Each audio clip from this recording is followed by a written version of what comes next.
그래서 좀 저도 잠을 자야 되니까 12시 되기 전까지 끝내려고 했거든요. 그래서 끝마쳤으니까 이걸로 마치도록 하겠습니다. 그래서 오늘 끝까지 시청해 주셔서 대단히 감사하고 또 내일 월요일 날 또 티르랑 함께 만나도록 하겠습니다. 네, 안녕히 계십시오. 저는 자러 가겠습니다.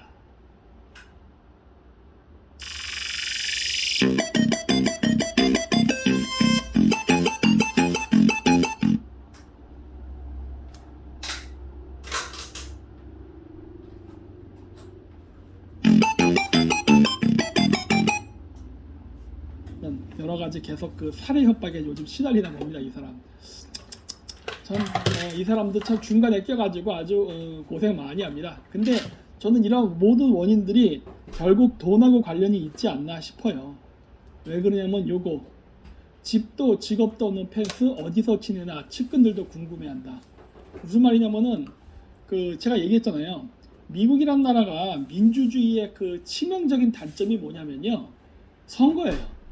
원래 선거라는 것 자체가 그 독재 권력이 드러나는 것을 막기 위해서 원래 취지는 그러한 어떤 그 취지로서 시작은 했으나 실질적으로 이 그 선거라는 제도가 지금 쓰일 때는요 안타깝게도 국민의 의견을 그 반영을 해서 정치를 하기 위한 제도라기보다는 오히려 정치인들이 선거 자금의 노예가 되고 그리고 물줄을 따라서 그 일종의 그 스스로가 종속되는 그러한 비극을 만들어내고 있습니다. 예, 이제 더 이상 민주주의 제도가 민주주의 제도가 아니에요.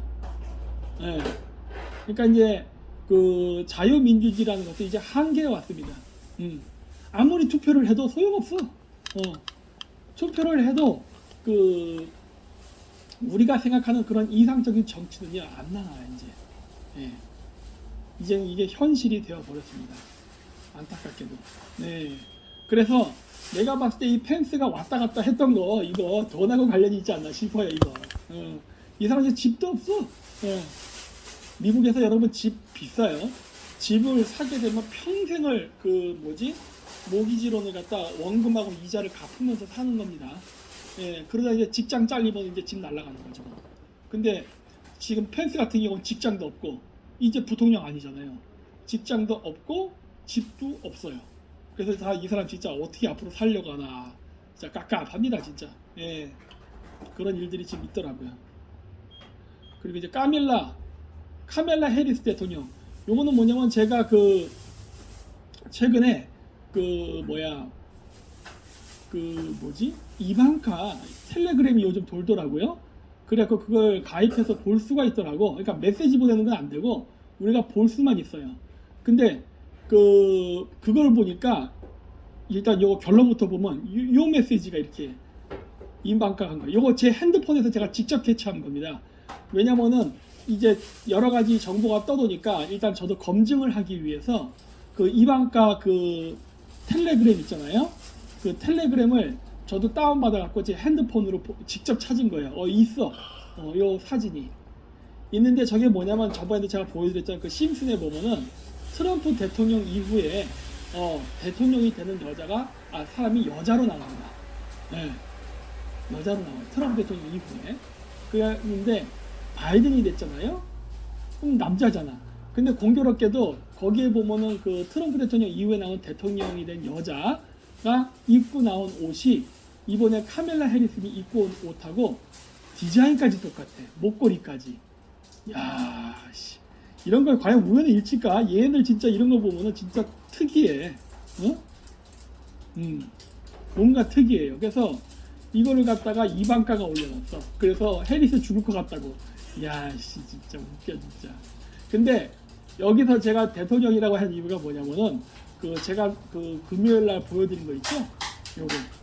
미국 국회의사당에 있는 거. 요 미국 국회의사당의 가운데 조지 워싱턴을 보세요. 여기. 조지 워싱턴을 보면은 조지 워싱턴이 여기 보라색 옷을 입고 있습니다. 잘 보시면. 네. 보라색 옷을 입고 있어요. 이 보라색 옷을 입고 있다는 것 자체가 왕을 상징합니다. 네. 스키타이의 전통이에요. 자, 이거 제가 금요일날 보여드렸던 거 똑같은 거 다시 제가 읽어드릴게요. 워싱턴의 신격화라고 해서 조지 워싱턴이 하늘 사이에 고귀한 방식으로 또는 문자 그대로 상승하여 신이 되는 것을 묘사한다. 미국 독립전쟁 당시 최초의 미국 대통령이자 대륙군 총사령관이었던 워싱턴은 고전 신화의 인물에 둘러싸여 우회적으로 표현되었다. 워싱턴은 왕실의 색상에 보라색으로 드리워져 있으며 이렇게 쭉 나오죠. 그래서 워싱턴이 보라색 옷을 입었어요. 여기 보시면 보라색 옷을 입었다는 것은 왕을 상징하는 겁니다. 왕은 뭘 상징한다? 북극성. 그렇죠? 그래서 이게 스키타이 전통이기도 하지만 미국 그 엘리트들의 전통도 그대로 유지가 되고 있나 봐요. 따라서 일대 대통령이었던 조지 워싱턴 대통령도 당연히 프리메이슨이니까 보라색 옷을 입어서 자기가 지도자라는 걸 상징했죠. 근데 하필이면 카멜라 해리스가 보라색 옷을 입고 있네. 뭐야, 그건 얘가 왕이야? 이런 생각이 드는 거예요. 그리고 저번에 그 얘기했죠. 그 타임즈 기사 잡지에 보면은 역대 모든 대통령들은 혼자 찍었어요. 혼자 다. 오바마도 혼자 찍고 트럼프도 혼자 찍고 다 혼자 찍어요, 사진이. 근데 이번에 바이든 대통령만 카멜라 해리스랑 같이 찍었습니다. 저기 사진이 있어요. 어디 보자. 한번 제가 찾아볼까? TIM 타임즈 커버. 이렇게 치면 나올까? 그렇지. 예. 자, 이렇게 나옵니다. 이 타임즈에 이렇게. 근데 여기 잘 보시면은 여기에 카멜라 해리스만 성조기를 끼고 있어요. 이거 이제 나중에 나왔나 보네. 이제 혼자 찍은 것들인데 초창기는 이렇게 혼자 같이 나왔었어요. 여기도 또 같이 찍었어. 이상하게 자꾸 이렇게 같이 찍어. 그래서 성조기도 카멜라 해리스만 보이게 찍고. 그래서 야, 이것 봐라, 얘네들 무슨 암시를 주고 있나? 라는 개인적인 생각을 합니다. 예, 그래서 원래 보라색을 입은 자들이 원래 지도자 상징하거든요. 그래서 이런 것 갖고 혹시 야들이 하는 일이 관련이 있지 않나 라고 추측을 합니다. 그래서 요 심슨 만화의 그림 자체가 내가 봤을 때 의미가 있다고 봐요. 얘네들 이런 걸 보면 좀 뭔가 이상해. 뭔가 많이 이상해요. 이제 취임식, 추모식. 이번 추모식은요, 대통령 취임식은요, 사실 추모식입니다. 약간 문재인 대통령하고 좀 닮았어요. 무슨 말이냐? 취임식이 추모식과 같이 간다는 거. 예를 들어서 문재인 대통령 같은 경우는 뭐예요? 세월호. 이번에 미국 같은 경우는 뭐예요? 우한폐렴. 이런 거거든요. 그래서 이게 추모식이라고 제가 이야기한 이유가 있습니다. 왜냐면은 요거 이번 미국의 그 대통령 취임식은요, 굉장히 엄숙하게 이루어졌어요. 여태까지 미국의 그 대통령 선거 때는요, 파티였어요. 파티. 막 와 떠들고 막 신나게. 근데 이번 미국의 그 취임식은요, 굉장히 엄숙하게 했습니다. 조용하게. 예. 그리고 실질적으로 여기 이게 뭐냐면 저 오벨리스크가 바라보고 이렇게 쭉 그 백악관 그 보이는 그 있잖아요. 그 링컨 기념관서부터 거기에 그 400개의 등을 켰어요. 왜냐하면 40만 명이 이번에 우한폐렴으로 죽었다 그러거든요. 그래서 40만 명이 죽은 거를 그 희생자를 그 위로하고 추모하는 의미에서 400개의 종소리를 치고 조명 40개를 밝힌 겁니다. 그러니까 이번 미국 대통령의 그 취임식은요, 추모식이에요. 일종의 장례식입니다. 그래서 이렇게 그 워싱턴에 있는 성당, 왜냐면 바이든이 그 카톨릭 신자잖아요. 그래서 거기다 이렇게 종이학을 적어놨어요. 이렇게. 종이학을 많이 모아놓으니까 이렇게 보입니다. 뭐처럼 보입니까? 은하수죠. 은하수. 하얀 새를 많이 접어서 강처럼 꾸불꾸불 그려놨어요. 왜? 이거 은하수 상징합니다. 자, 요게 또 제 강의 항상 그거죠. 정수, 역사. 응? 여기도 이렇게 나오죠. 요거 말고 요걸 줘야 요걸 줘야 되나? 자, 보십시오. 하늘과 땅을 구별하여 각자의 역할을 하게 만든 다음 탱글이는 후손들을 번영시키기 위해 스스로의 몸을 분열하여 수컷과 암컷으로 분리했다. 이때 분리된 여성 탱글이를 우마이 탱글이라고 한다. 쭉 나오는데 그 밑에 보면 밤하늘에는 하얀 별들의 길이 있는데 하얀 별들의 길 뭡니까? 이거지. 하얀 별들의 길이 있는데 이를 쿠스졸이라고 부른다. 쿠스졸은 은하수를 뜻하는 투르크어입니다. 은하수를 뜻하는 투르크어. 그런데 쿠스라는 말이 뭐냐면 카자흐어로 새예요. 새. 졸이 뭐냐면 길입니다. 새의 길. 새의 길을 은하수라고 불러요. 그렇죠? 은하수예요. 은하수는 뭐랑 관련이 있습니까? 죽음의 강, 현해탄, 요단강이잖아요. 그래서 40만 명이 죽은 사람들의 영혼이 새가 돼서 은하수를 타고 북극성으로 돌아간다라는 의미로 이런 걸 만든 게 아닌가 싶습니다. 역시 우리 큰형님들의 고향은 다시 한번 느끼는 거지만 중앙아시아 맞습니다. 이렇게. 그래서 이런 것들을 이렇게 만들어 놓은 거예요.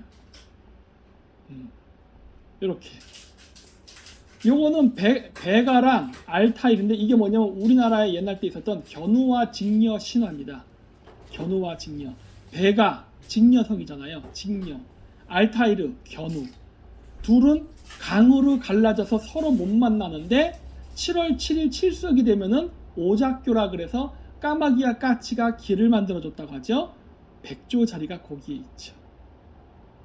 그래서 은하수를 사이에 두고 못 만나고 있는데 새가 길을 만들어줘서 이 새의 등을 타고 서로 만난다.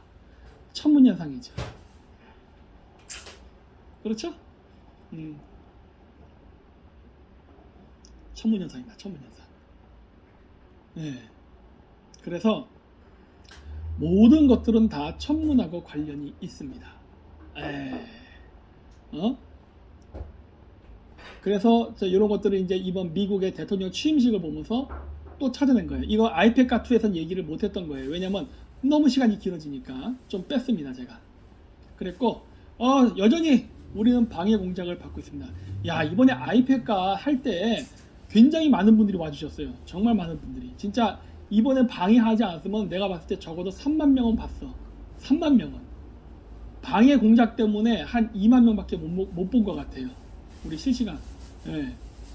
근데 어쨌든 간에 그래도 많이 봤습니다. 막 페이스북 채널 방송 안 되고 막 그 카카오 TV 안 되고 온갖 방해 공작이 다 있었어요. 그럼에도 불구하고 그래도 봤습니다. 모르십니까? 저희 방송 조회수 무지장 많이 나와요. 여러분들 잘 모르시나 본데. 예. 지금 너무 많아갖고 우리가 분리시켜 놓은 겁니다. 그래서 비메오도 불평불만 했잖아요. 너희도 트래픽 너무 잡아먹는다고. 그래서 이제 저희 비메오로 실시간 방송 안 합니다. 예. 돈을 너무 많이 요구해서. 네. 그래서 방해 공작을 했는데, 자, 보십시오. 여기 보면 요거 빨간 마크 보입니까? 페이스북이랑 티르 페이스북 방송 끝나자마자 바로 저렇게 묶였습니다. 예. 볼 수가 없어요. 볼 수가 없어. 그래가지고 이거 저희가 공개를 할 수가 없어요. 페이스북에서 자동으로 이렇게 했습니다. 예. 그래가지고 여러분들이 페이스북을 통해서 볼 수가 없게 됐습니다. 다만 여러분들이 이거 볼 수 있는 방법은 뭐냐면요. 저희 네이버 카페에 오시면 네이버 카페에 회원들만 볼 수 있게 비공개로 연결해 놨어요. 비공개로. 거기 가서 보시면 돼요. 이번 그레이트 게임이 오늘이 며칠이냐.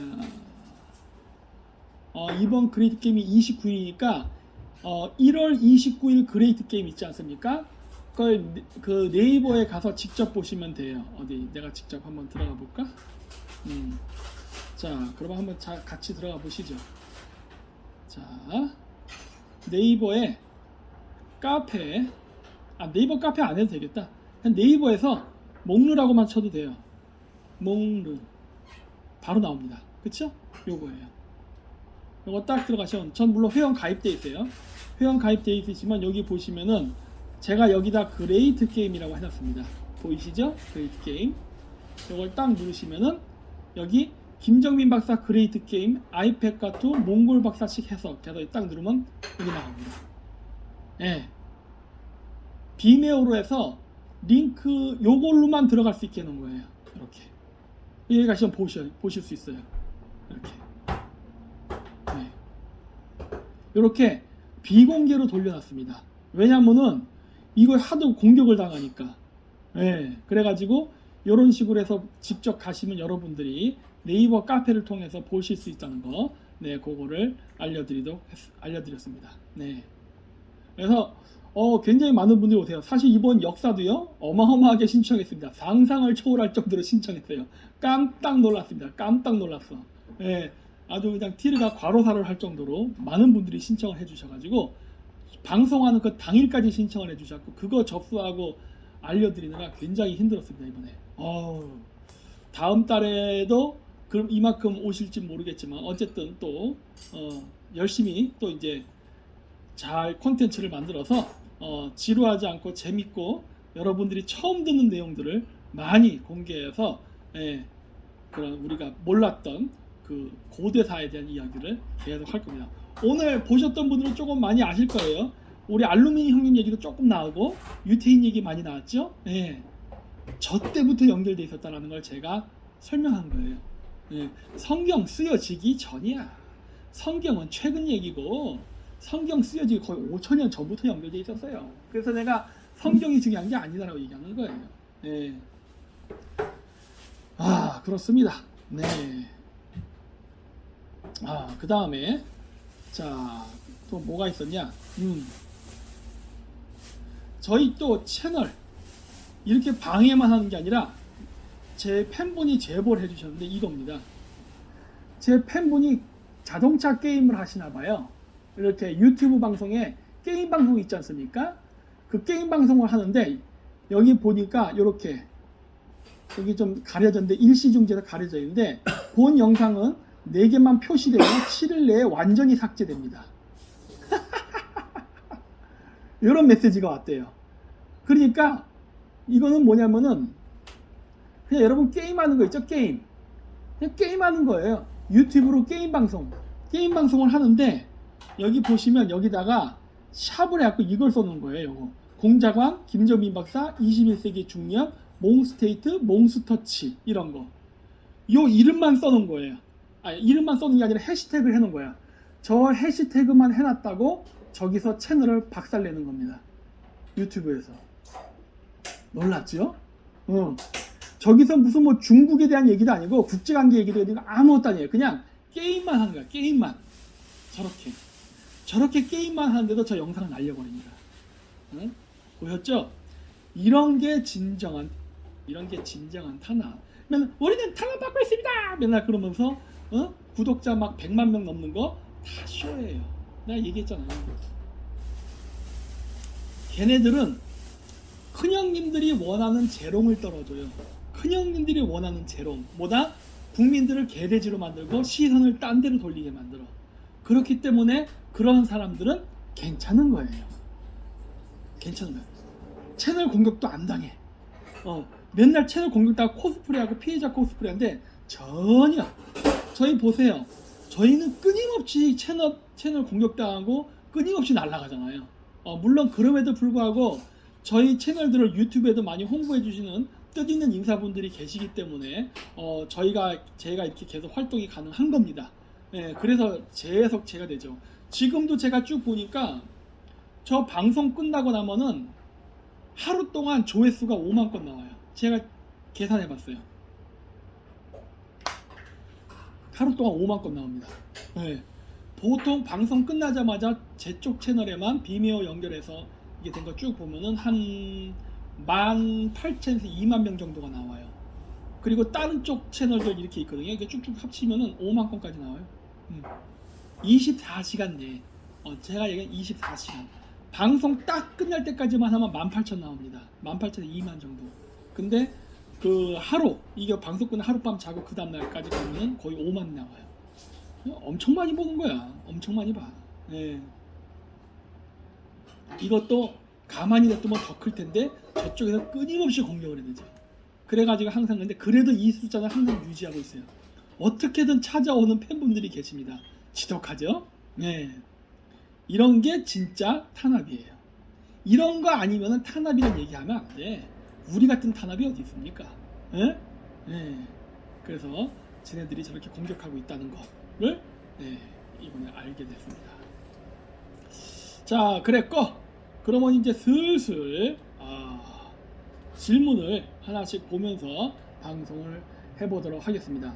요거는 다른 어떤 분인데 역사 강의 신청한다고 이메일을 보내줬어요. 뉴욕이라 돼 있어. 하기는 뭐 우리는 지금 비대면 시대에 있기 때문에 사실 뉴욕에서 해주셔도 상관없습니다. 어차피 저희가 신청해서 여러분들 보시는 데는 지장이 없어요. 그래서 요거는 조치를 해드렸다 그러더라고요. 그러니까 아마 연락 가셨을 겁니다. 네. 어쨌든 뉴욕에서까지 강의를 신청해 주셔서 대단히 감사합니다. 성함이 이강혜 님이네. 네, 감사합니다. 네, 이메일 주소가 있는 관계로 보여드리지 않겠습니다. 그 다음 또 남북촉 안일찬 님이 비공개 역사 강의 신청해요. 재밌겠다. 네, 해주셨는데, 네, 그것도 조치해드렸다 하더라고요. 네, 감사합니다.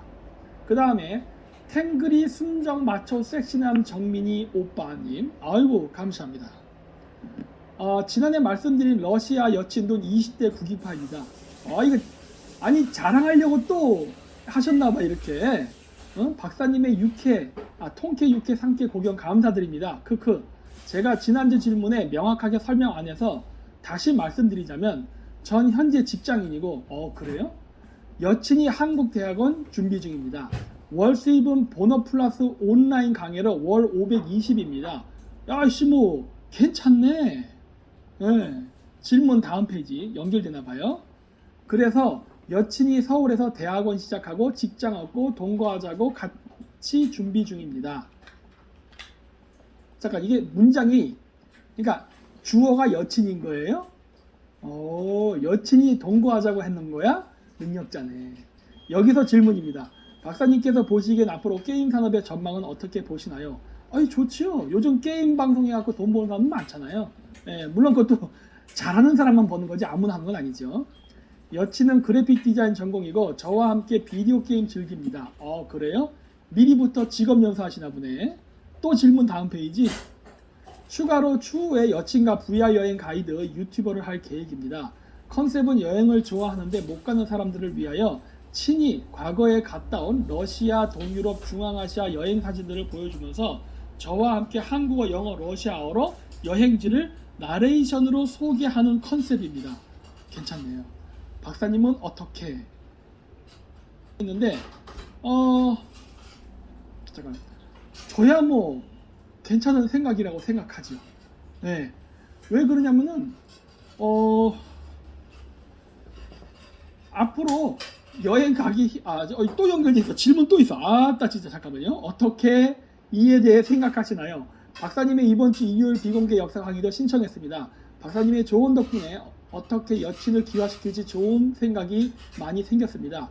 크크. 저도 제 위치에서 국익을 위해 외화벌이 많이 하고 추후에 여친과 새끼도 까겠습니다. 큰형님은 사랑입니다. 아이고, 네, 훌륭하십니다.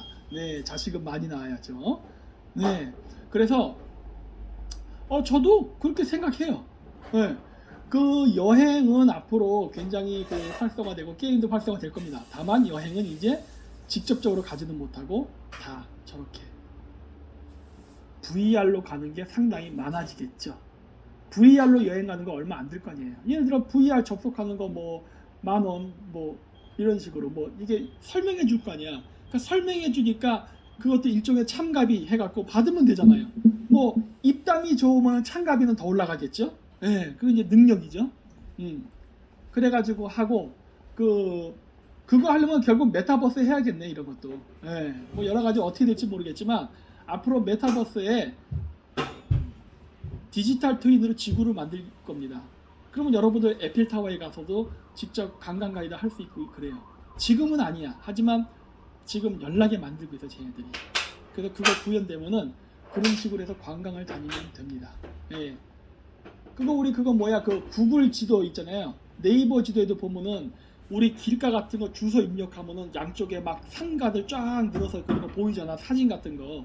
이미 그 정도까지는 구현이 되잖아요. 응? 예. 그러다 보니까 내가 봤을 때 충분히 가능하다고 봅니다. 그러니까 거기서 이제 가장 중요한 건 뭐냐면 입담이에요. 입담. 음.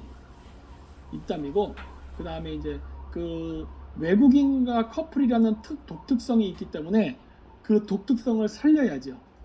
그걸 또 무기화시켜서 잘 개발을 하면은 제가 봤을 때 성공할 거라고 봅니다. 네, 축하드립니다. 어쨌든 미리 축하드립니다. 그 다음에 이도현님, 감사합니다. 메시지는 없고 그냥 후원만 해주셨네요. 네, 고맙습니다. 그 다음 고토수봉님도 감사드립니다. 그 다음에 아이팩과 이런 사람들이 스페인에서 노후 생활 보내는 사람들이 많아요. 왜냐면 거기가 물가도 싸고 따뜻하니까. 네. 그래서 유럽연합에서 그 독일이나 프랑스 이런 돈 많은 나라 관점에서 봤을 때 스페인은 쓸만한 나라입니다.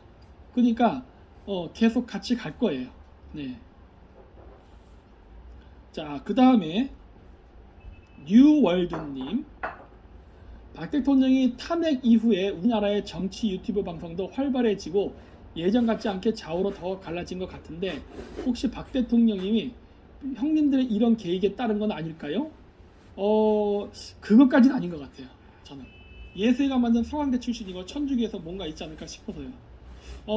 그거는 아닌 것 같아요. 왜냐면은 서강대를 나왔다 하더라도 그것과는 상관없이 이 박정희 대통령의 딸이기 때문에 원래 박근혜 대통령이 박정희 대통령의 그 위상, 명예를 회복시키고 이런 거를 하는 거에 대해서 굉장히 그 장녀로서 컴플렉스, 압박감이 많았던 것 같아요. 그래서 그 엘리엇이 50전 49승인가 그렇잖아요. 적대적 M&A. 그 1패가 삼성입니다. 삼성. 박근혜 대통령 때 삼성을 엘리엇이 경영권 가져가려는 걸 막아버렸어요. 결국 실패했죠. 그때 당시에 우리나라의 좌파들까지 이용해가지고 족벌 경영이라는 뭐 온갖 얘기를 다 해가면서 국민연금을 삼성이 가져가서 국민의 세금을 갖고 족벌 경영의 그 상속의 도구로 쓴다. 온갖 유언별을 다 퍼뜨리면서 삼성 죽이기를 했었는데 그럼에도 실패했었죠. 예. 그때 좌파들, 특히 김어준 같은 사람들이 거기에 대해서 엄청나게 나팔수 역할을 많이 했죠. 그러나 그때 실패했습니다. 엘리엇이 삼성 경영권 못 가져갔어요. 지금 가져가려고 하는 것 같아. 문재인 대통령 되면서. 그래서 그런 걸로 봤을 때는 그거는 아니에요. 내가 봤을 때 박근혜 대통령은 이 큰형님들의 말을 안 들어서 오히려 그렇게 된 게 아닌가 싶어요. 네. 큰형님들의 말을 안 들어서. 안타깝습니다. 근데 안타깝지만 저 사람의 입장에서는 그럴 수밖에 없었겠지. 저거는 박근혜 대통령이 아니었으면 저런 결과 안 나왔지.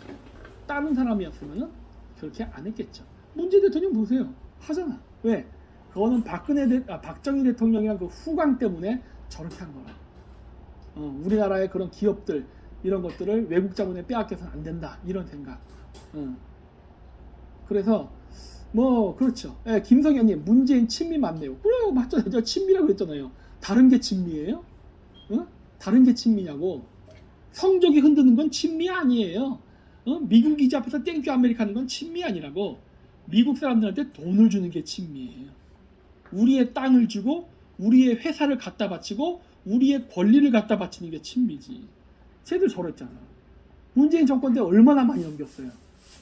그래서 제가 얘기하는 거예요. 이번 선거 때 문재인이가 또 될 것 같다. 그러니까 민주당이나 저쪽이 또 될 것 같다. 왜? 너무 많은 우리나라의 재산을 우리나라의 그러한 그 백년지대의 미래의 자산들을 이렇게 다 외국 자본에 팔아 넘겼으니 이렇게 충실한 하인이 어디 있어? 그러니 재산 가능성이 있다는 거예요.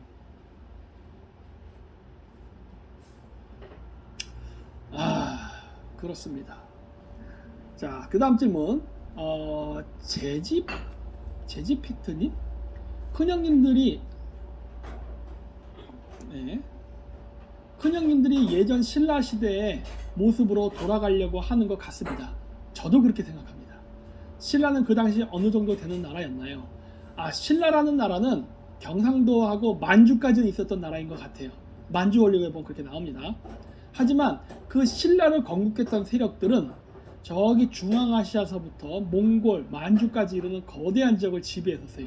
흉노라고 불리기도 했죠. 그 중에 한 지파가 신라일 뿐입니다. 또 신라 시대의 모습으로 바뀐다면 지금 한국은 어떤 모양이 될까요? 여러분, 신라 작은 나라 아니라니까. 신라 큰 나라입니다. 그리고 제가 그거 보여드려야지. 제가 이거 아직 공지를 보여드리지 않았는데 제가 한번 찾아볼게요.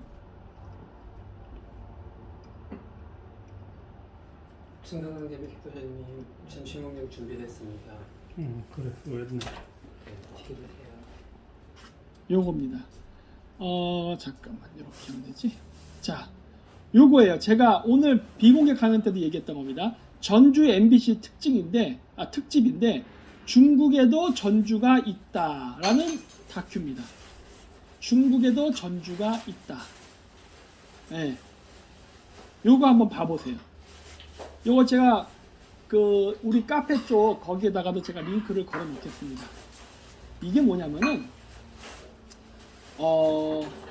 티벳이 있잖아요. 그리고 여기 사천성이 있죠.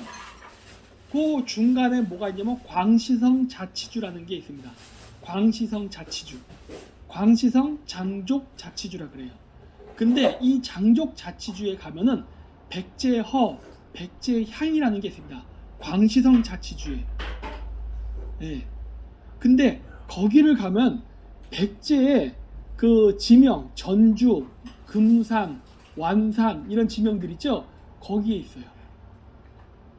지명이 거기에도 있고 우리나라 전주에서부터 이렇게 갈 때마다 나오는 도시들이 있죠? 그 배치도 거의 비슷하게 배치되어 있어요. 단순히 이름 하나 딸랑 있는 게 아니라. 네. 그리고 그것뿐만이 아니라 거기서 쓰는 이 맷돌이 전라도 지방에서만 쓰는 맷돌인데, 그러니까 경상도나 이런 데도 안 쓰고 전라도에서만 쓰는 맷돌인데 그게 거기엔 있어요. 골 때리죠? 그리고 거기 그 찌는 방아 있거든요. 이 방아도 전라도 사람들만 쓰는 방아가 경상도에도 없는데 거기엔 있어요. 왜 그래? 왜 그래? 그래서 내가 오늘 방송할 때 얘기했던 거나 우리가 원래 파미리로부터 내려왔던 사람들이다. 백제가 원래 초창기 백제가 어디 있었는지 알려주는 거죠. 예. 저거 한번 보세요. 그리고 신라도 마찬가지예요. 신라도 마찬가지. 그래서 삼국사기에 기록된 신라 그 천문 관측이 굉장히 중요하다고 하는 겁니다. 한반도에 고구려 백제 신라를 다 때려놓고 있는데 아니다예요. 뭔가 이상한데. 뭔가 이상한데 하는 거예요. 그리고 저렇게 진짜 가면은 광시성 자치주에 백제 성이 있었어요. 커다란 백제 성이 있었답니다. 거기 지역 역사에만. 지금 백제 성이 무너졌으니까 백제 허예요. 허. 터전. 백제 유적지. 예. 거기가 광시성 장족 자치주입니다. 예. 그래서 고구려 백제 신라의 위치가 중국 대륙에 펼쳐져 있었어요. 광활하게 있었던 겁니다. 요 안에서 나왔다. 아, 저기요? 감자 자, 샐러드요? 이렇게 아, 이거 저기 됩니다. 그 고구마 섬유질이에요. 그리고 그래? 네, 고구마 또 다음 질문입니다. 맛있는 생수 아이시스님 맞나? 아니구나. 델리만주님인가? 델리만주님. 글씨가 작아서 잘 안 보입니다. 네. 형님들이 마약으로 돈 벌고 싶으면 왜 합법화는 안 하는 걸까요? 형님들이라면 합법화 시키는 여론 만드는 건 일도 아닐 테고 사람들이 마약에 찌들어 중독되는 몸이 망가지든지 죽든지 신경 쓰지 않을 뿐이잖아요. 그거야. 질문 안 보여드렸네요. 네, 당연한 거죠. 그러나 여기에는 조금 어폐가 있습니다. 예, 뭐냐? 그 마약으로 돈을 벌고 싶으면요, 마약을 불법화해야만 돈을 벌 수 있습니다. 여러분 옛날 때 그 알카포네라는 미국의 그 마피아 있었지 않습니까? 그 갱들, 그 미국이 술을 팔아서 제일 돈을 벌었을 때가 금주령 때였답니다. 금주령. 술을 불법화 시키니까 사람들이, 아니 술을 금지하면 사람들이 술 안 마시나요? 다 마셔요. 불법이라고 해도. 그러다 보니까 어떻게 해요? 불법화 되다 보니까 술의 가격이 천정부지로 오는 거야. 뭐 10배, 20배 막 술의 값이 올랐어요. 그래서 그때 술 팔 때 돈을 제일 잘 벌었답니다. 불법화 해야 돈을 잘 법니다. 그리고 또 한 가지, 그거 왜 그러면 큰형님들이 지구를 쥐락펴락 할 수 있다는데 그러면 안 되냐? 왜? 아무리 그렇다 하더라도 백성들을 지나치게 쥐어짰다가는 역성혁명이 일어나서 무너집니다. 그래서 그렇게 하면 안 되는 거예요. 죽지 않을 만큼 쥐어짜야 돼요. 죽이면 안 돼. 아니 기생충이 숙주를 죽이면 안 되지. 숙주 죽으면 기생충도 같이 죽으니까. 죽지 않을 만큼만 수탈해야 돼요. 따라서 합법화 시킨 다음에 너무 지나치게 퍼지면서 많은 사람들이 마약에 찌들어서 사회 문제화되면 안 돼요. 사회 문제화되기 시작하면은 아예 마약 산업 자체가 금지를 될 수 있습니다. 사회 여론상. 그러니까 그렇게 하면 안 되고, 이렇게 불법으로 해도 얼마든지 큰 돈 벌잖아. 그리고 어차피 큰형님들이라니까 어떻게 돼요? 조그만 쪼잔한 마약단들을 거래 못하게 하고 자기들만 거래할 수 있잖아. 그럼 어떻게 돼? 경쟁도 없어요. 경쟁도 없어. 왜? 다 자기들끼리 끼리끼리 하니까. 오히려 불법으로 할 때가 더 그 경쟁도 없어서 좋고 마진도 큽니다.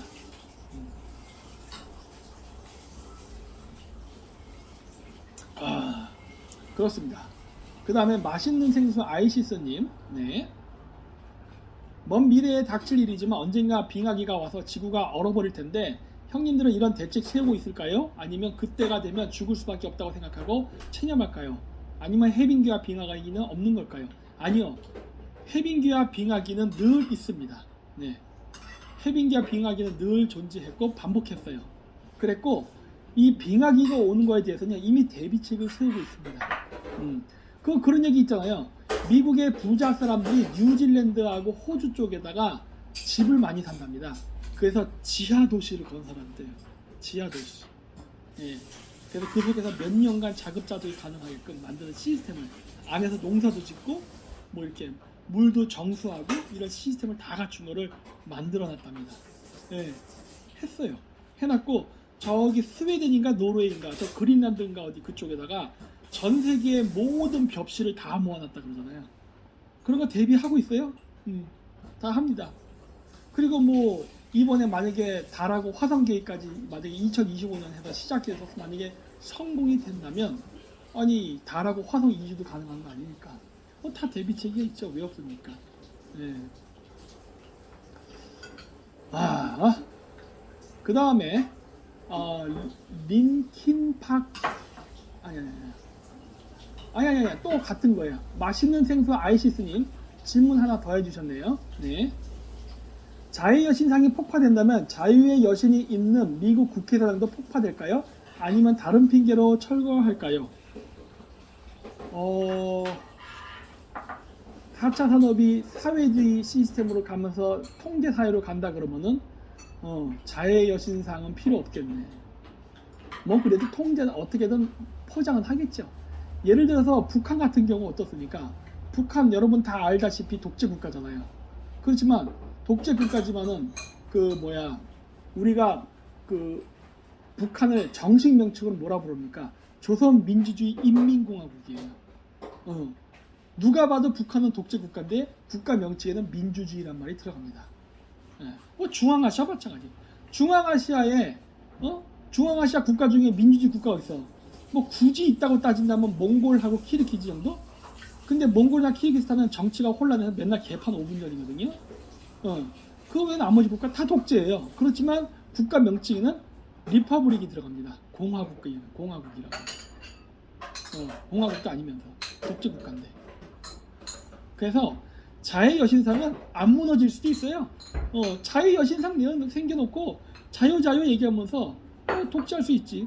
여러분 실제로 생각해보세요. 지금 미국이 이번에 1월 16일 날 트럼프가 대통령이 했던 그 미중 무역 협정, 그건 뭐예요? ESG 펀드가 환경, 인권 이런 걸로 이제 기업 통제하겠다는 거 아니에요? 인권, 그쵸? 근데 인권 이런 걸 제한해서 기업의 성장이나 이런 거를 통제하겠다는 건데, 말로 인권이지 4차 산업을 하게 되면 통제사인데 인권이 어디 있어요? 벌써 여기서부터 어폐가 생기잖아. 예. 그렇죠? 이미 딜레마가 있습니다. 말이 앞뒤가 안 맞아요. 그러나 자유라는 말도 쓰고 인권이라는 말도 쓰는 겁니다. 아, 그래야지. 독재자가 자기 독재자로 하는 거 봤어요? 정신병자가 내가 정신병자 얘기한 적 본 적 없잖아. 그런 거랑 똑같다 보면 돼요. 네.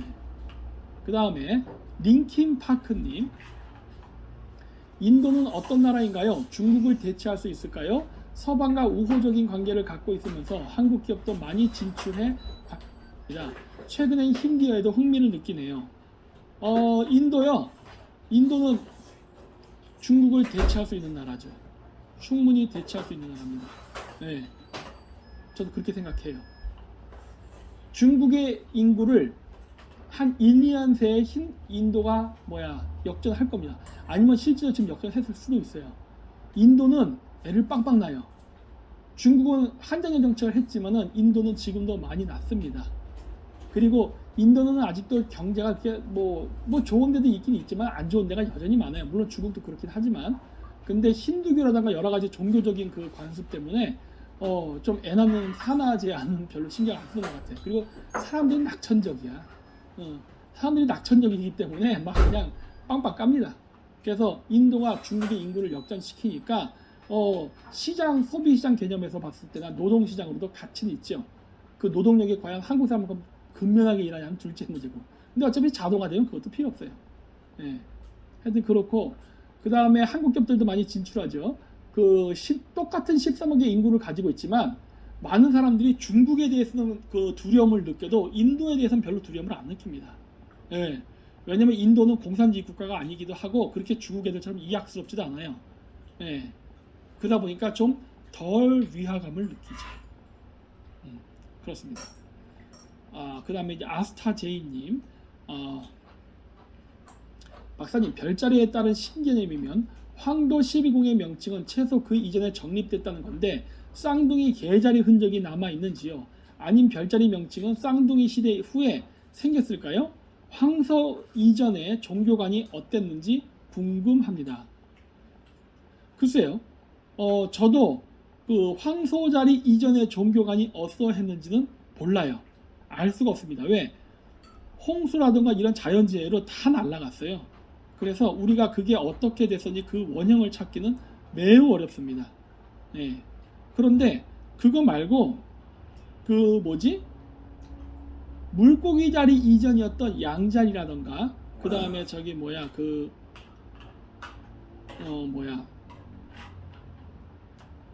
약간 황소자리 이런 것들에 대해서는 대충 알 수가 있어요. 우리가 예를 들어서 볼까?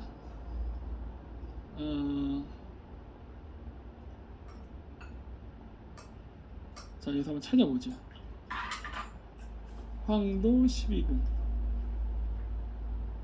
이걸로 보죠. 자, 여기 황도 12궁이 보이죠?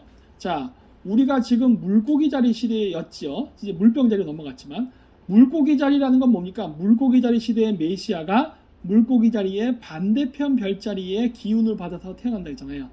그래서 물고기 자리의 메시아, 지도자, 건국의 지도자, 종교, 메시아 등등은 다 처녀 수태로 태어난다. 우리나라도 처녀 수태로 태어나요. 그렇죠? 고주몽, 동명왕 등등, 누르하치, 야유라보기, 우리 그 중앙아시아 우리 기만 민족들은 전부 다 당연히 중앙아시아로 간 유대인들도 처녀 수태 이야기가 나오죠. 성모 마리아와 아기 예수, 그렇죠? 똑같이 나와요. 자, 그럼 물고기 자리 시대 이전에는 양자리 시대였습니다. 그럼 양자리 시대에도 그런 것이 존재했느냐예요. 당연하죠. 양자리 시대의 메시아는 어떤 이미지일까요? 반대편, 천칭자리. 이렇게. 그래서 어떠한 이야기가 있냐면 조로아스트교에서 많이 나오는데 그 얘기합니다. 사람이 죽으면은 천국으로 올라가는데, 옛날 때 그런 얘기 들어봤을 거예요. 이번에 토요일인가 보여줬던 있죠? 그 향수 광고, 크리스찬 디오르. 거기도 보면 어떤 여자가 딱 들어갔더니 천칭을 탁 내놓죠. 그래서 천칭에 한쪽에 칼을 놓고 한쪽에다 추를 올리라 그러잖아. 이렇게 재지요. 예. 양자리 시대 때는요 반대편 발이 천칭자리입니다. 그래서 양자리 신은 심판자의 역할을 한다고 믿었어요. 물론 물고기자도 심판자예요. 그래서 어떤 게 있냐, 조로아스티교 신앙에 보면은 사람이 죽잖아요. 사람이 죽으면 인간의 영혼이 은하수를 타고 저세상으로 가는데, 저세상에 갈 때 저승사자가 있습니다. 근데 그 저승사자가 천칭자리예요. 그래서 무게추를 놓고 그 사람이 그 인간이었을 때 지었던 죄의 무게를 측정을 한다고 합니다. 그래서 죄의 무게를 측정해서 죄가 별로 없다 그러면 통과해서 천국으로 가고, 죄가 많다 그러면 지옥으로 떨어지고, 그거를 역할을 했다라는 이야기가 있어요. 왜? 저 때는 양자리 시대니까. 그리고는 그 이전에 그래 메이슨 리튼이 심장의 무게를 재어서 죄의 무게를 측정. 그래 저렇게 천칭. 왜? 양자리 시대 때에는 바로 메시아가 천칭 자리에 역할을 했기 때문에. 그래서 천칭 이야기가 나옵니다. 자, 그러면 그 이전은 어땠을까요? 황소 자리잖아요. 황소 자리는 뭐랑 연결되어 있습니까? 반대뼈리 정갈 자리예요. 근데 너무 멀어서 정확히 알 수는 없어요. 정확히 알 수는 없으나 고맙게도 우리의 큰형님들이 만든 헐리우드를 가면은 대충 알 수 있습니다. 그게 뭐다? 스콜피온 킹 이라는 영화를 고맙게 만들어줬어요. 스콜피온 킹. 나중에 스콜피온 킹 영화를 봐보세요. 이 스콜피온 킹 그 영화의 그 배경이 이집트입니다. 이집트인데 이 스콜피온 킹 이 이야기를 보면은 캐릭터들이 동양인들이 나와요. 아카드인, 즉 수메르에 있었던 아카드인 있죠. 아카드인이 나와요. 주인공이 아카드인이야. 그 세 명이 나와요. 근데 동양인으로 묘사가 됩니다. 그리고 이집트인데 그 이집트에 있는 샤먼이 동양인으로 나와요. 고증 잘했지. 고증 잘한 거지. 이집트의 지배 계급 중에 동양인들이 있었거든. 힉소스인들. 그래서 흑인과 백인과 아시아인이 다 나옵니다. 그 지역에서. 그래서 보면 스콜피온 킹령이 나와요. 그래서 얼핏 추측할 수 있어. 예, 어떠한 스토리텔링을 했는지는. 근데 정확히는 저도 모릅니다. 예, 너무 오래된 거라서. 그러나 어쨌든 이런 식으로 있다는 거는 저도 알고 있어요. 그 다음에 흑인도 나와요. 그 흑인이 뭐냐면 누비아. 오늘 비공개 가는 때 했잖아요. 이집트 밑에 있던 나라가 누비아입니다. 거기도 피라미드 만들었어요. 그 누비아가 오늘날 에티오피아예요. 아프리카에 사는 유태인들, 에티오피아인. 여기에서도 또 흑인이, 또 유태인이 또 나와. 유태인이 나오는데 희한하게 동양인이 나와. 아카딘, 수메르. 이런 식으로. 그래서 여기 뭐야, 파울로코님이 박사님 잠깐만. 유대인, 개신교, 천주교, 박사님 스토리텔링에 맞게 짬뽕하는 경향이 있는 듯 합니다. 학술적으로 하시려면 좀 더 명확한 법칙과 증거를 가지고 하시는 게 좋겠다. 기독교 자체가 짬뽕입니다. 체계가 없어요. 그래서 제가 짬뽕으로 얘기합니다. 유대교예요. 여러분, 유대교가 토라하고 이런 그 탈무드만 있는 게 아닙니다. 카발라라는 게 있습니다. 카발라는 뭐야? 카발라는 오히려 유대교적이지 않고 불교적이에요. 그리고 기독교, 영지주의 기독교. 제가 영지주의 기독교 얘기하잖아요. 영지주의 기독교야말로 정통 기독교였죠. 그거를 오늘날 기독교는 그거를 사탄이라고 얘기하고 있지. 하지만 제가 봤을 때 정통 기독교는 영지주의입니다. 저는 카톨릭도 인정 안 하고 개신교도 인정하지 않아요. 왜? 개신교는 카톨릭에서 나온 거야. 원래 유대교가 있었고 유대교에서 반발해서 나온 게 예수교겠죠. 예수를 따르는 자. 근데 이 예수를 따르는 자에서 둘로 갈라지죠. 예수의 부인이었던 막달라 마리아파와 그 다음에 예수의 열대자를 중심으로 한 베드로. 이 베드로 12사도가 박해를 받지만 이쪽 애들이 나중에 바티칸이 만들어지면서 카톨릭으로 가죠. 그리고 이 12이 제자들한테 집단 이지매를 당했던 막달라 마리아와 예수의 자식인 딸, 이 사람들은 얘네들의 쪽수에 밀리다 보니까 배를 타고 프랑스 남부로 도망가서 영지주의 기독교를 만들었죠.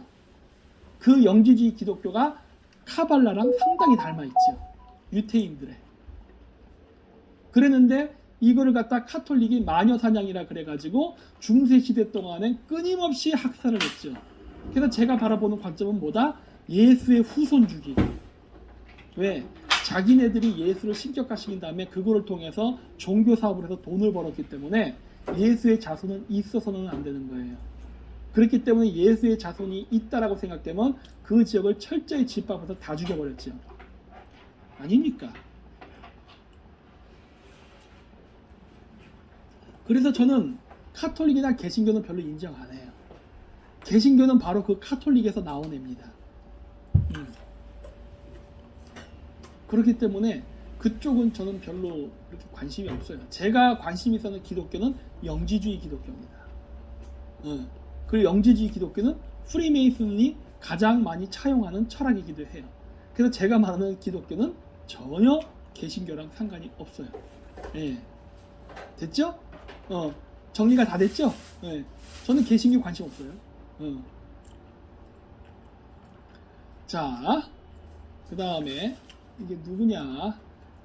대한민국 아재방님. 네.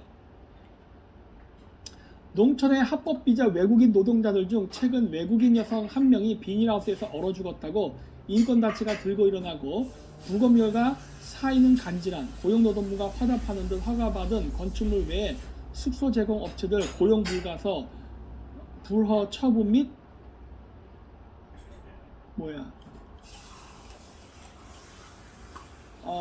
대화가 연결되네요. 잠깐만.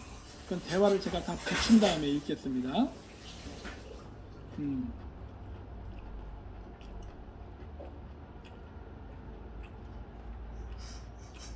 이거 또 있어. 3개를 해주셨네요.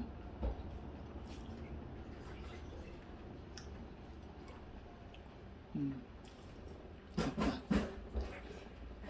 그래서 불가 처분 및 기존 근로자들 원할 시 페널티 없이 사업장 변경 허가, 작년 코로나부터 신규 외국인 인력 입국조차 못하고 있고 합법 비자 만료되는 외국인들만 계속 빠져나가고 있는데 현행 농지법으로는 합법 건축물 지어 숙소 제공 못합니다. 기숙사 구해주려 해도 집주인들이 외국인 노동자들 숙소로 쓴다 하면 임대차 계약 안 해줍니다. 더럽게 쓰고 관리 안 된다고. 어떻게 해야 할까요? 아울러 농산물 도매 시장의 전망에 대해서 박사님의 고견이 궁금합니다. 항상 응원합니다.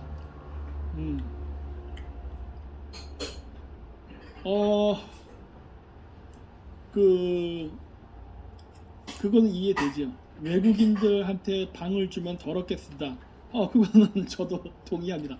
이거는 뭐 인종적 차별적 발언 이런 관점에서가 아니라 그건 어쩔 수 없어요. 일하는 사람이 몸몸에 진흙을 묻혀오는데 집을 깨끗이 쓸 리가 만무하죠.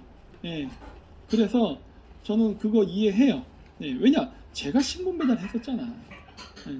그래도 저는 집을 깨끗이 원래 쓰는 성격이라 문제는 없었는데 그때 당시에 저희 그 동기들 그런데 그 집 쓰는 거 보면은 완전 더럽기 짝이 없었어요.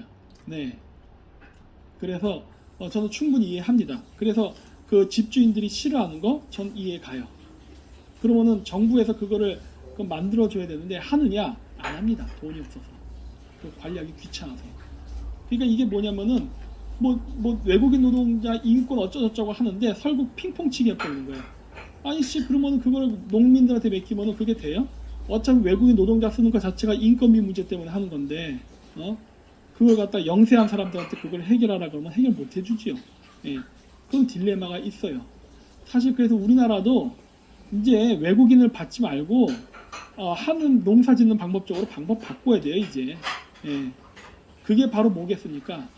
AI나 이런 걸 통한 자동 농법이에요. 그거 외에는 이제 방법 없어요.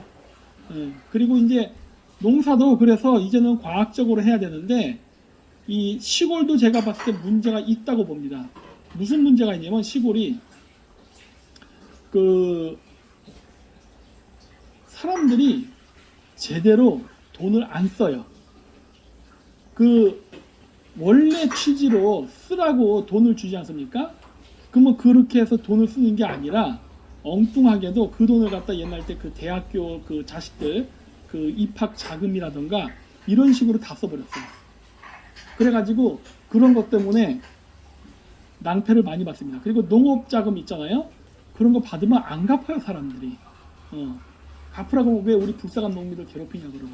그러니까 내가 봤을 때 이거는 양쪽에 다 문제가 있는 것 같아요. 농사 짓는 사람들도 문제가 많습니다. 왜? 그런 농업기금 자금을 가지고서 자동화라던가 이런 쪽으로 연구를 하면 되는데 또 그렇게는 또 안 해요. 그냥 정부에서 주는 지원금은 그냥 내 호주머니로 들어가는 돈 이렇게 해서 끝나버린다고. 그것도 문제가 크지. 솔직히 몰라서 그렇지 시골에 사는 사람들이 돈 더 많은 경우도 많아요. 정부로부터 이것저것 혜택 자금이 많거든. 그리고 어떨 때는 배째라고 빚도 안 갚아버리고. 그러니까 정상적으로만 해도 문제가 안 생기게 돼요. 왜냐면은 앞으로 외국인 노동자 쓰기 힘들어집니다. 네. 그냥 외국인 노동자가 아니라 사람 자체를 구하기 힘들어지는 시대가 와요. 그렇기 때문에 어차피 자동화를 신경 써야 되거든요. 근데 그러지 그럼 아니 내가 나이가 들어서 이 나이에 내가 뭐 하는데 그거에 그럼 하지 말아야 돼요 그냥. 그래서 우리나라에서 농업을 하겠다 하면요 진짜 농업을 기업화해서 하겠다는 생각하는 사람이 아니면 하면 안 돼요. 이제는 옛날같이 농사라는 게 뭐 옛날 시골에서 할아버지 할머니들끼리 이렇게 살면서 이렇게 옹기종기 하던 그 농사 시대는 끝났어요. 기업화 시켜야 돼요. 기업화를 시킬 수 없다면은 그 나이 든 농민들 이렇게 돼서 뭐 조합을 만들어 가지고 하던가 뭔가 해서 그 뭐 지금도 시골에 따라서는 하는 것 같더라고요. 그래서 대규모로 그 지역을 일괄적으로 그 경작 씨도 뿌리고 잡초도 뽑고 추수까지 한 다음에 토지 경작 면적 대비해 가지고 쌀 판 이익금을 나눠주고 이제 이쪽으로 가야 된다고. 외국인 노동자 쓰지 말고 그냥 기계 농법으로 가야 돼요. 저는 그 방법밖에 없다고 봐요. 네. 외국인 쓰는 것도 다 인건비, 이거 다 돈이에요. 이제는 외국인 노동자조차도 쓰지 않는 게 좋아. 그러니까 어떻게 하면 돼요? 예를 들어 그 농촌에 있잖아요, 여러 사람들. 그러면 그 사람들이 전체가 같은 날 농사하면 돼요. 같은 날 씨 뿌리고 그러니까 파종하고 모 심고 같은 날 하면 된다고. 해서 그거를 오다를 주면 돼요. 오다를 줘야 돼. 그래야 그 농사를 대리하는 그 기업도 돈을 벌지. 물량이 나와야 될 거 아니야, 물량. 볼륨이 돼야 돈을 벌 거 아니야. 그래야 그 회사들이 기계 장비를 써서 농사를 지어도 돈이 남지. 이제 그렇게 해야 돼요. 네. 그렇게 하지 않으면 농사 이제 돈 못 법니다. 그리고 그 기업화해서 그렇게 농사를 하게 되면 그땐 좀 짭짤해질 거예요. 네. 기업화했을 때 돈이 남습니다. 이거 만약에 안 하잖아요? 그럼 미국 애들이 다 가져갈 거예요. 미국 애들이 다 이거 전 세계 농업은 다 장악하려고 합니다. 왜? 밥은 365일 매일 먹어야 되거든요. 우리 큰형님들이 좋아하는 게 뭐예요? 그냥 쓰는 거. 기름도 늘 써야 되죠? 전기 매일 써야 되잖아. 이렇게 매일 소비하는 거를 독점하는 걸 좋아해요. 식량도 독점하려고 합니다. 따라서 여러분들이 먼저 그거를 선제적으로 하지 못한다면은 그러면은 그건 이제 큰형님들이 가져갈 거예요. 따라서 농업을 기업화하는 데 집중해야 됩니다. 그 농협이 요즘 해줘요. 우리 동네 곤지암 시골도 그 농협에다 부탁하면은 그 기계 논 갈아주고 밭 갈아주고 다 해줘요. 근데 그렇게 하는 거 말고 더 크게 영리화 시켜야 돼. 영리화. 뭐 공무원들이 하면은 정성이 떨어져. 돈과 관련이 있게끔 해야 일하는 사람도 더 많은 이익을 창출하기 위해서 제대로 열심히 일합니다. 그래야 서비스가 올라간다고. 네, 그래서 이제 그런 식으로 하는 그러한 시스템을 우리도 빨리 지금 생각을 해야 돼요. 네. 잠깐. 네, 그 다음에 윈드님, 그쵸? 네, 윈드님. 네. 4차 산업혁명으로 인하여 한국의 고령화 사태는 축복이지 모순이 아니다. 젊은 층이 많은 나라는 빨리 사람이 죽고 전 세계가 저금리 정책을 펼치기 때문에 이는 축복된 구조이다 라는 말을 들었는데 생각이 궁금합니다. 아니에요. 고령화 사태는 축복이 아닙니다. 왜 아니냐? 저러한 주장을 예전에 일본인들이 했었어요. 네. 일본인들이 옛날 때 뭐라 얘기했냐면 저출산 고령화가 오는 거는 축복이다 라고 생각했어요. 왜? 지금처럼 맨날 입시할 때 일본도 입시지옥이라는 게 있었거든. 그리고 사법고시 봐서 판사가 돼야 장가 갈 때 팔자 피고 성공하고 이러한 게 다 있었어요. 사실 우리나라에서 얘기하는 그 모든 것들이 사실 일본에서 비롯된 거라고. 그랬기 때문에 이렇게 치열하게 경제하고 이렇게 힘든데 저출산 고령화로 아이를 적게 낳으면은 많은 일자리가 생기기 때문에 젊은이들이 그 입시 경쟁이라던가 그 입사했을 때 그 취업할 때 그 경쟁 스트레스가 없이 정말 수월하게 양질의 직장을 얻을 것이다 라고 생각했어요.